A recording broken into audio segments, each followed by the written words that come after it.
আসসালামু আলাইকুম দর্শক, আজকে আমরা একটা কোশ্চিন নিয়ে আসছি। তো কিছু ছেলে পেলে দেখতেছি, ওদেরকে আমরা কোশ্চিন করব এবং তাদের ছোট্ট করে হলো, কারণ আমাদের পেজটা ছোট, তার জন্য ছোট্ট একটা উপহার রাখবো যদি উত্তর দিতে পারে। তো চলুন আমরা প্রশ্নটা করি, আসুন। কি অবস্থা তোমাদের, ভালো আছো?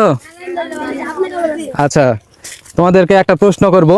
তো প্রশ্নের উত্তরটা দিতে পারলে তোমাদের জন্য ছোট্ট একটা উপহার আছে। তো প্রশ্নটা হচ্ছে, 85টা আম থেকে 70টা আম বাদ দিলে কয়টা আম থাকে? তুমি বলো আগে, বলো। 85টা আম থেকে 70টা আম বাদ দিলে কয়টা আম থাকে? আচ্ছা, তুমি বলো, হয়নি তুমি? 15। আচ্ছা, হয়নি, তুমি বলো কয়টা থাকে? বলো বলো বলো, সমস্যা নাই, কয়টা থাকে বলো। 1 2 5 সেকেন্ড দিব। 1 2 3। হয়নি, তুমি বলো। 15টা। হয়নি, তুমি কয়টা? 10টা। তোমাকে আবার সুযোগ দেওয়া হবে, বলো তুমি কয়টা? 15টা। 15টা। তুমি কয়টা? 25টা। হয়নি, তুমি কয়টা? 10টা। আচ্ছা, 10টা। কিভাবে 10টা? এবার আমাকে বলো, 85টা আম থেকে 70টা আম বাদ দিলে কয়টা আম থাকে বলো। 10টা কিভাবে? বলতে পারিস না? আচ্ছা, তুমি বলো দেখি 10টা কিভাবে, বলো দেখি। আচ্ছা, যাই হোক, প্রশ্নের উত্তরটা কি আগে দিছে বলো। আচ্ছা, 10টা ঠিকই আছে, কিন্তু কিভাবে এটা বলতে হবে। সঠিক উত্তর 10টা, কিন্তু কিভাবে বলো। তুমি আগে উত্তর দিছিলা 10টা, বলো কিভাবে বলতে হবে।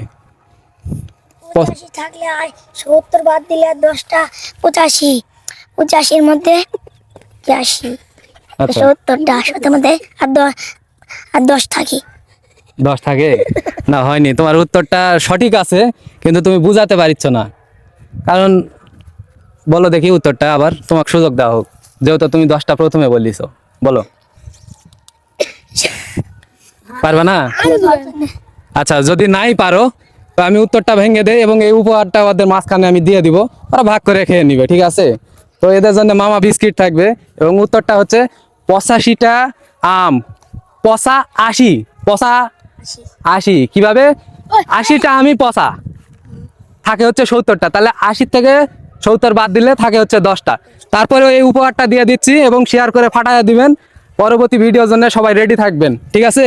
আসসালামু আলাইকুম, সবাইকে দিয়ে দিচ্ছি, সবাই ভাগ করে খাবে। নাও, তোমরা সবাই ভাগ করে খাও। ওকে, ঠিক আছে, আল্লাহ হাফেজ।